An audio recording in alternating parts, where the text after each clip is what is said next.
함께 나눌 하나님 말씀은 신약성경 로마서 8장 35절에서 37절까지 말씀입니다. 로마서 8장 35절로 37절까지 말씀 봉독합니다. 누가 우리를 그리스도의 사랑에서 끊으리요? 환난이나 곤고나 박해나 기근이나 척신이나 위험이나 칼이랴. 기록된 바 우리가 종일 주를 위하여 죽임을 당하게 되며 도살당할 양같이 여김을 받았나이다 함과 같으니라. 그러나 이 모든 일에 우리를 사랑하시는 이로 말미암아 우리가 넉넉히 이기느니라. 아멘. 사랑하는 성도 여러분, 한 주간 평안하셨습니까?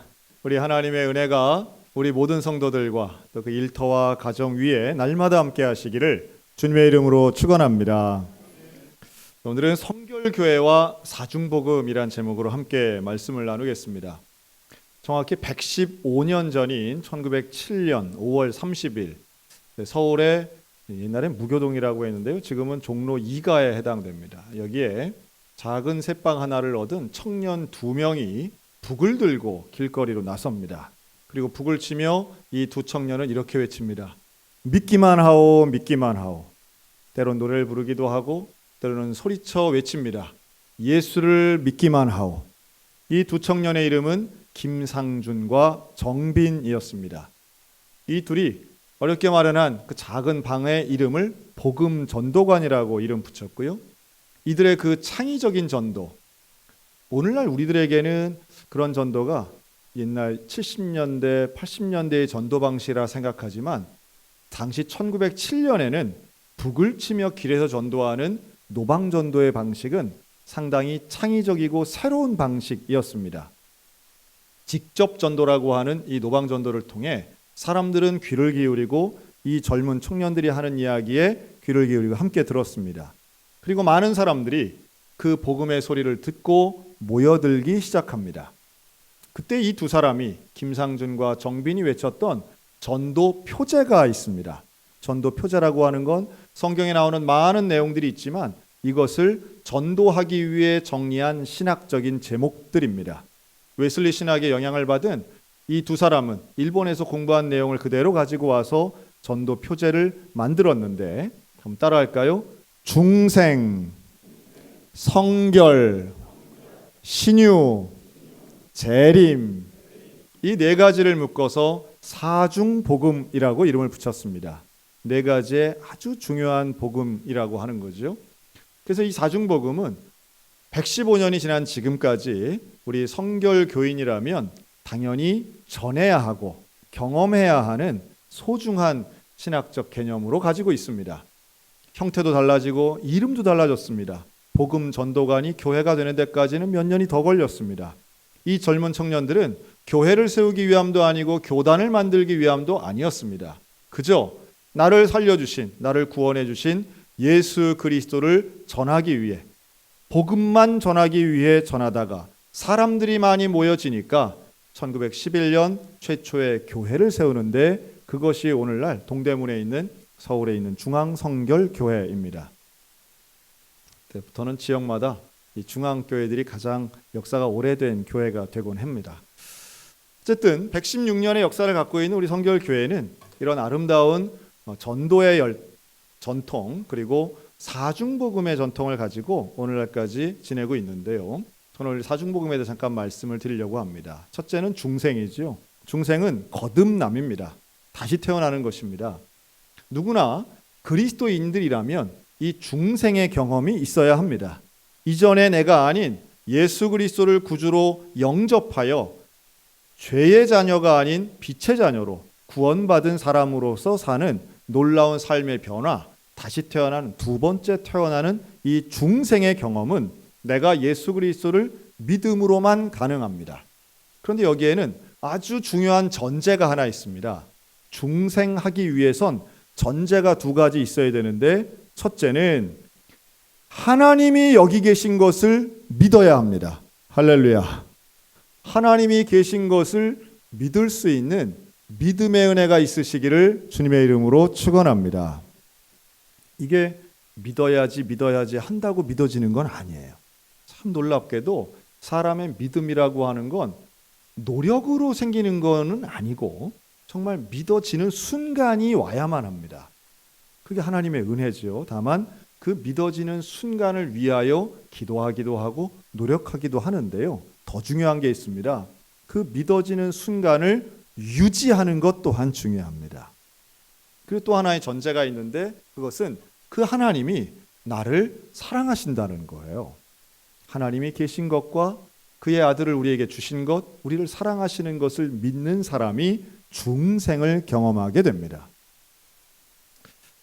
지난 2년간 우리는 코로나를 지내면서 교회가 여러 가지 못했던 것들이 있는데요. 그 중에 하나가 교회의 중요한, 교단의 중요한 것을 관장하는 총회를 제대로 치를 수 없었던 지난 2년간이었습니다. 그런데 지난 주간에 우리 기독교 대한 성결교회는 총회를 정상적으로 진행을 했습니다. 3년 만에 이렇게 2박 3일의 총회가 진행이 됐는데요.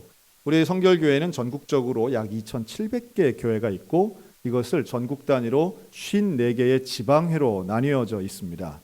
이 54개의 지방회에서 세례교인 1000명당 혹은 800명당 1명씩을 대의원으로 선발해서 이 총회 때 대의원들이 모여서 함께 총회를 이룹니다.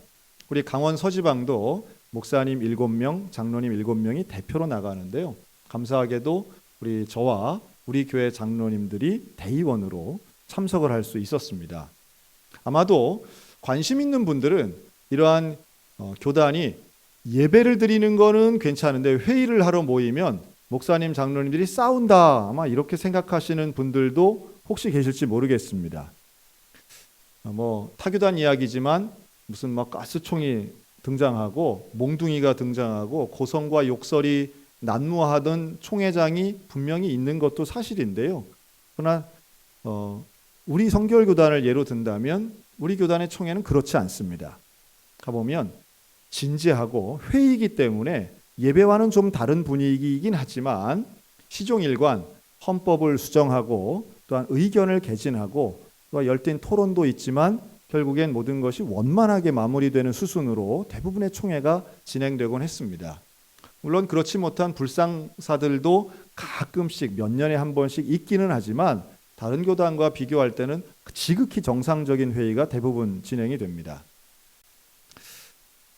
저는 40대 초반부터 이 대의원으로 참가할 수 있어서 거의 10년 가까운 세월을 이 총회를 봤는데요. 그런 면에선 참 은혜롭고 감사하다 하는 것들을 총회를 참석할 때마다 느낍니다. 근데 이번 총회 때는요, 또 하나 좀 감사한 게 있었는데 회의 중간중간에 회의를 시작하거나 혹은 점심 식사를 하고 다시 모였을 때마다 목사님, 장로님들이 경건회를 합니다. 이 경건회는 설교는 목사님이 하시고요. 그 시간에 대표 기도를 장로님이 하세요.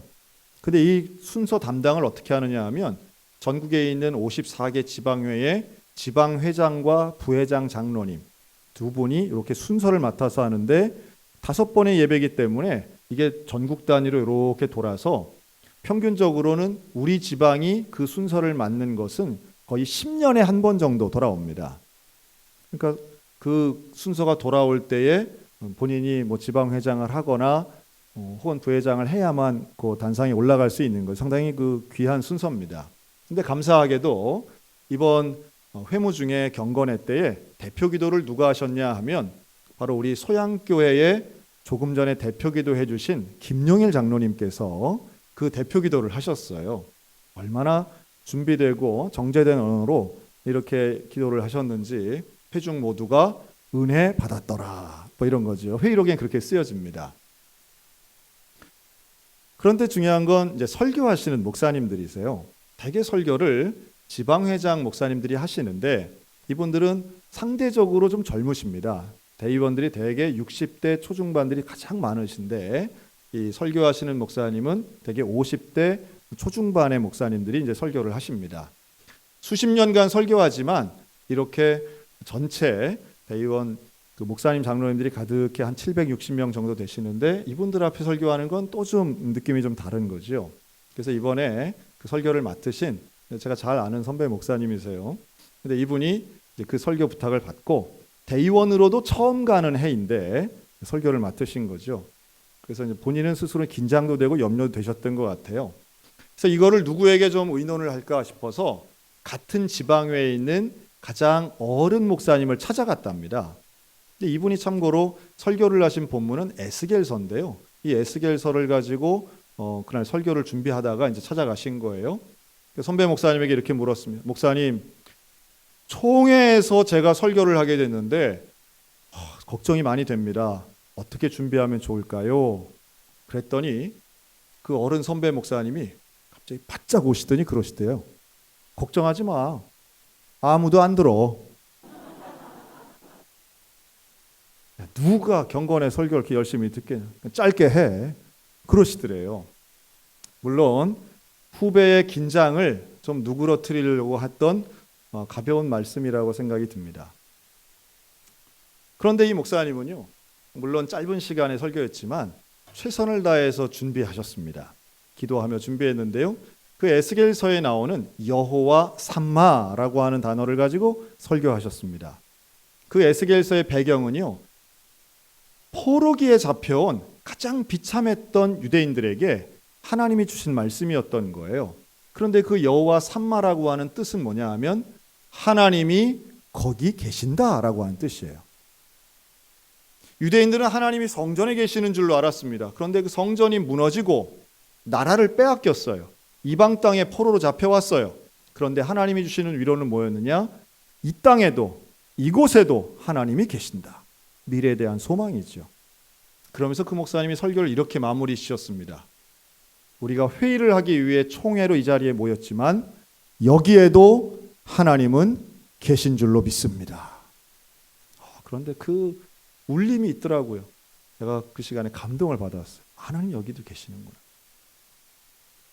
평생을 그리스도인으로 살았고 설교자로 대부분의 인생을 살아왔지만 목사가 아닌 그리스도인의 정체성은 하나님이 계신 것을 믿는 것이구나. 어려운 순간에도, 억울한 순간에도, 외로운 그때에도 하나님이 여기 계시는구나. 이것을 믿는다면 그 어떤 고난도 극복할 수 있고 그 어떤 시험 앞에서도 흔들리지 않을 수 있겠구나. 하나님이 여기도 계신다.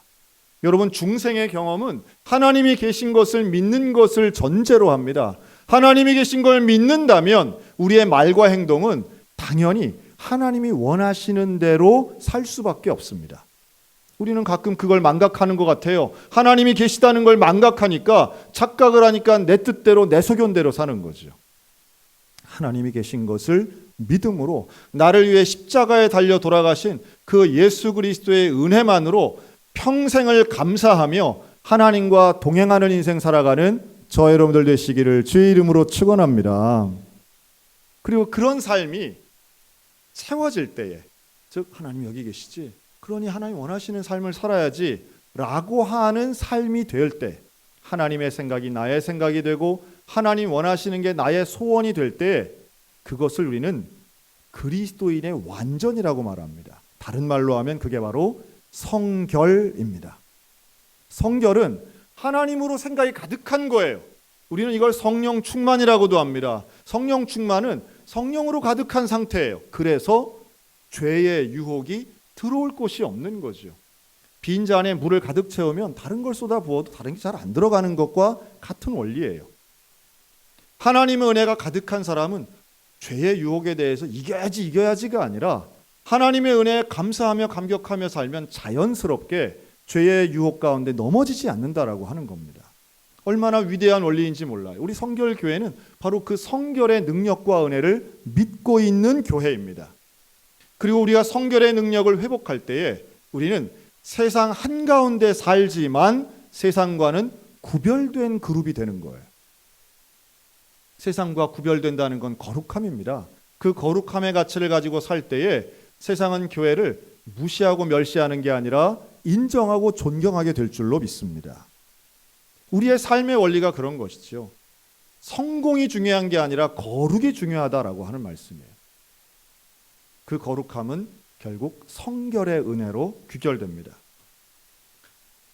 복음 전도관에 사람들이 몰려왔을 때 사람들이 기도합니다. 그런데 그 기도가 자신의 죄에 대한 회개의 기도였습니다. 그리고 하나님의 복음에 대한 감사의 기도였습니다. 그리고 그 기도는 속에서 터져나오기 시작하여 입을 통해서 소리내어 기도하는 기도가 됩니다. 여러분, 회개든 감사든 큰 소리로 하는 기도를 우리는 통성기도라고 합니다. 우리의 성결교회의 전통은 통성기도였습니다. 큰 소리로 기도하고 때로는 통곡하며 기도하며 하나님 앞에 회개하고 하나님 앞에 영광을 돌리는 이 통성의 기도는 노방전도와 함께 우리 성결교회의 정체성이기도 했습니다.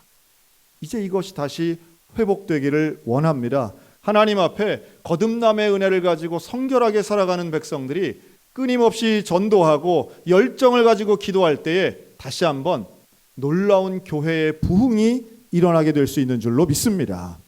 우리가 그걸 기억해야죠. 그리고 이러한 성결한 삶을 살면 우리의 인생은 건강해집니다. 성경은 우리에게 건강한 삶에 대해서 말씀해요. 이게 신유의 은혜입니다. 신유는 병든 자가 고침받는 것과 건강한 사람이 그 건강을 유지하는 것입니다. 자, 여기에는 신체적인 건강은 물론이고 정신적인 건강, 영적인 강건함까지 포함되어 있습니다. 신유의 은혜를 경험하면 우리의 삶이 풍요로워지고 건강해지고 온전해집니다. 신유를 경험하는 가정은 관계가 건강해지고 그 가정은 더 행복감을 느끼는 가정이 되는 것입니다. 가정에 파괴가 있다면 여기에는 신유의 은혜가 들어가야 합니다. 뿐만 아니라 사회와 국가에도 이 신유의 역사가 필요하다라고 하는 말씀이에요. 우리 교회 밴드에 보면 가끔씩 이 아프신 분들 또 사고를 당한 분들에 대한 소식이 올라옵니다. 그러면 여기에 집중적으로 우리가 기도해서 하나님 고쳐주시고 치료해달라고 하는 전교인의 기도가 순식간에 일어납니다. 최근에도 가장 최근에 있었던 것은 우리 교회 직업군인이신데요. 이분이 이름은 아주 성경적입니다. 김요한이라는 성도입니다. 이름은 요한인데 그렇게 젊을 때는 열심히 신앙생활 잘 안 하셨어요. 그런데 결혼과 함께 열심히 신앙생활 하시고 교회 나오는 분인데 이분이 부대에서 작업을 하던 중에 이 불꽃이 튀어서 가스 폭발이 일어났고요. 그래서 얼굴을 포함해서 화상을 입게 됩니다. 국군병원으로 급히 이송이 되고 치료를 받게 됐는데 사실 국군병원은 현재 면회가 전혀 안 되죠. 그래서 참 많이들 걱정했습니다. 그 집엔 지난 5월 첫 주에 유아 세례받은 어린 자녀를 포함해서 어린 자녀 2명을 키우고 있는 집안이에요. 하나님 앞에 전교인이 함께 기도했습니다. 하나님, 이 형제를 고쳐 주옵소서. 너무도 감사한 것은 하나님께서 또 잘 치유해 주셔서 일찍 퇴원해서 오늘 저 뒤에 와 앉아 있네요. 네. 우리 교인들에게 감사하다고 일어나서 한번 인사 한번 하세요. 네. 저분이에요. 네, 감사합니다.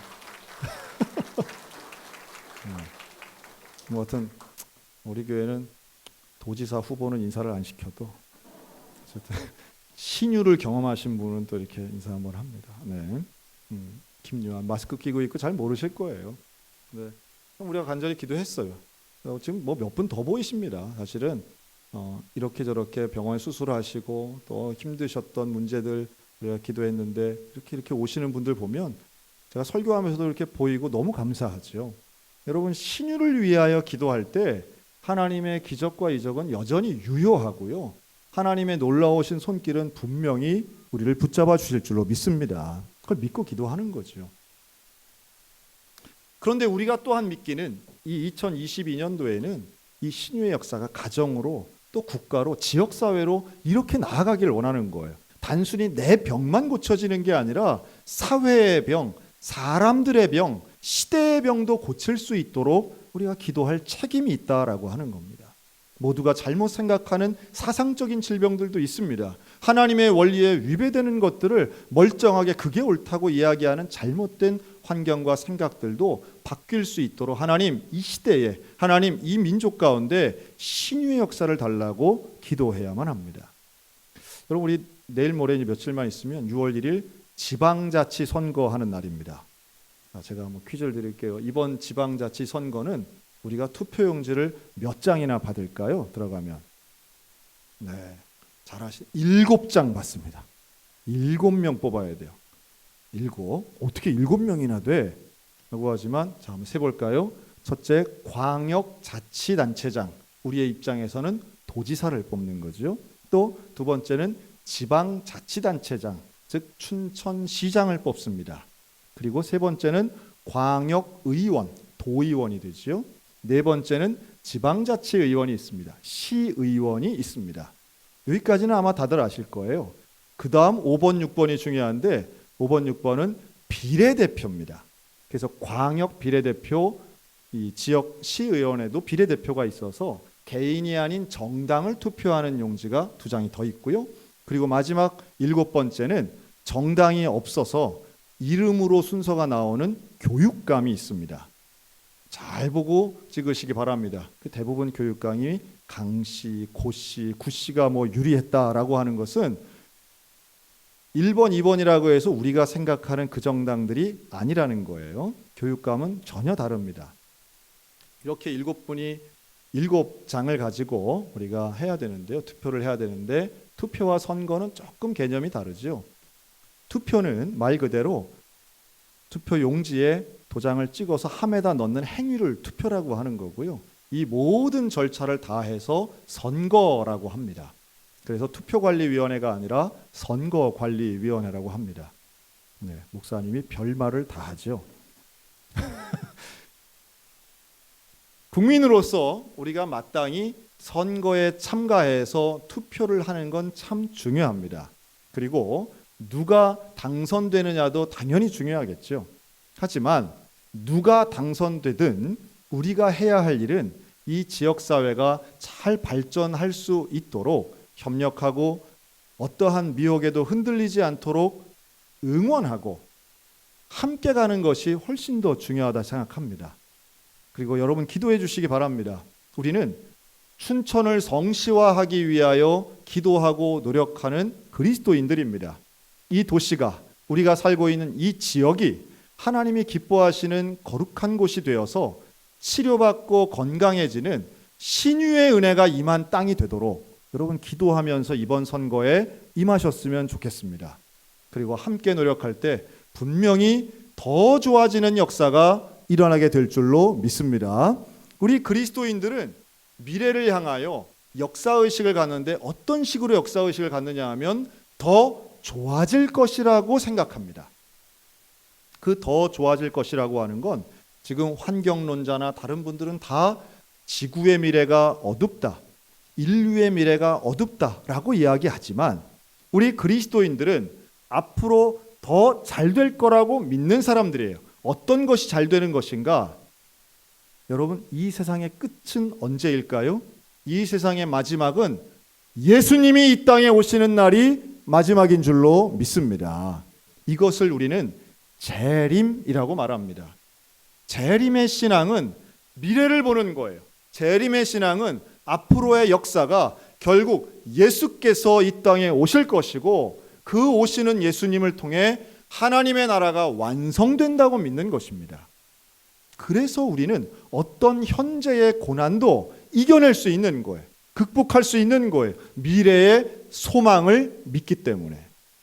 오늘 본문도 명확하게 말씀하죠. 환난이나 곤고나 박해나 기근이나 적신이나 위험이나 칼 어떤 것이 온다 할지라도 우리와 예수님의 사이를 끊을 수 없다는 거예요. 오히려 우리가 넉넉히 이긴다고 말씀합니다. 여러분, 우리가 승리하는 줄로 믿습니다. 우리는 이미 보장된 승리가 있는 사람들이에요. 승리가 보장되어 있어요. 그렇다면 미래를 향하여 당연히 우리는 소망을 가질 수밖에 없어요. 그런데 우리 그리스도인들에게의 승리는 무엇인가? 우리가 이긴다라고 하는 뜻은 뭔가라고 하면 예수님과 함께하는 것입니다. 끝까지 예수님과 함께하는 것, 영원히 예수님과 함께하는 것, 이것이 승리입니다. 사단은요,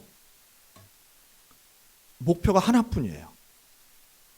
우리가 멸망하는 것.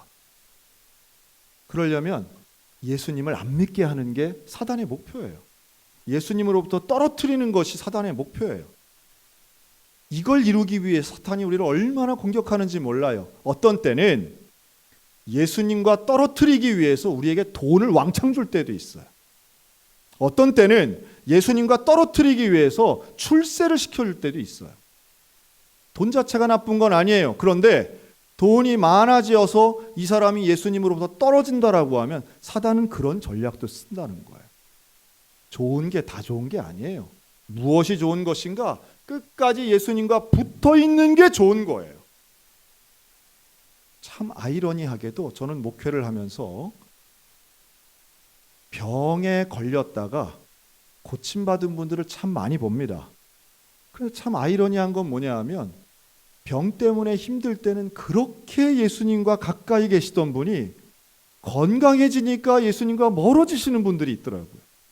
여러분, 무엇이 복인 거예요? 그럴 때는 그때는 건강한 게 복이에요? 병이 복이에요? 차라리 예수님과 함께하는 그 병 중에 있을 때가 차라리 복된 사람들도 있더라는 거예요. 사단의 전략은 너무도 교묘하고 우리의 상식을 초월하기 때문에 참 어려울 때가 많습니다. 그러나 성경은 명확하게 말씀하는 거예요. 우리에게는 보장된 승리가 있는데 그 승리는 다름 아닌 예수님과 끝까지 함께 있는 것입니다. 1943년 기독교 대한성결교회는 성장을 거듭하고 있을 때였어요. 그런데 그때의 총회를 통해서 우리는 신사참배를 거부했습니다. 결국 그 총회의 결정 때문에 1943년도에 일제는 기독교 대한성결교회를 폐쇄시킵니다. 1940년대에 있었던 우리 개신교의 많은 총회들은요, 총회에서 다 결의를 해요. 뭘 결의하냐 하면 신사참배를 드려도 된다, 해도 된다는 걸 총회에서 결의를 합니다. 참 지금 생각하면 어떻게 그런 결의를 하나라고 생각하지만 교회를 유지하기 위한 리더들의 할 수 없는 결론이기도 했습니다. 그때 회의록을 보면요, 눈물이 절로 납니다. 목사님들, 장로님들이 모여서 울면서 그걸 결정해요. 교회 문을 닫을 수는 없지 않느냐 이래가면서 하는 거예요, 사실은. 그런데도 불구하고 우리 성결교회와 단 한 교단, 딱 두 교단만이 총회 때 우리는 교회 문을 닫더라도 할 수 없다고 결정을 합니다. 얼마나 자랑스러운 역사인지 몰라요. 실제로 1943년 일제는 교단을 폐쇄해버립니다. 예배당을 빼앗아 갑니다. 예배당에서 예배를 드릴 수 없습니다. 그때부터 예배당들은 하나같이 강당이 되든지 병원이 되든지 사무실이 되든지 일제의 용도에 맞춰서 임대가 되기 시작합니다. 예배당을 잃은 성도들은 길거리에 나앉아서 통곡을 하며 기도했습니다.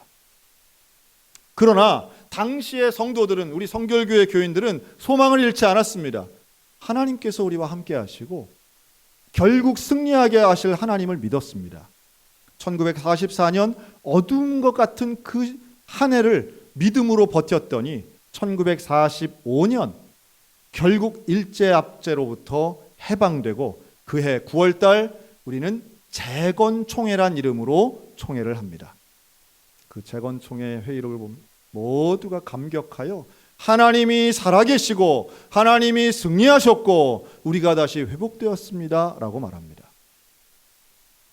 그것과 비교할 수는 없지만 지난 2년간 코로나 때문에 제대로 예배도 총회도 할 수 없었던 우리 성결교회가 다시 회복되는 감격을 누렸던 지난 한 주간이었고, 오늘 우리는 그 성결교회 주일을 기념하며 과거의 선배들의 결단이 있었던 신앙과 결정을 기억하여 오늘 우리는 사중복음의 전통을 이어가려고 합니다.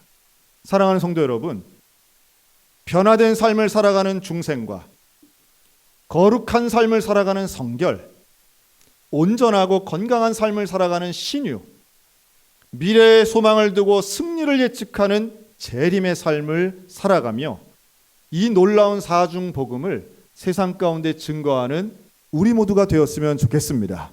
이 사중복음은 성결교회가 있는 이상 온전하게 전파되어야 할 복음입니다. 그러나 그보다 먼저 내가 이 사중복음의 은혜를 경험해야만 합니다. 이 사중복음의 은혜를 가지고 오늘도 어떤 고난과 미혹 앞에서도 흔들림 없이 거룩한 삶, 구별된 삶, 승리하는 삶, 소망의 삶, 온전하고 건강한 삶을 살아가는 저 여러분 다 되시기를 주님의 이름으로 축원합니다. 아멘. 기도하겠습니다.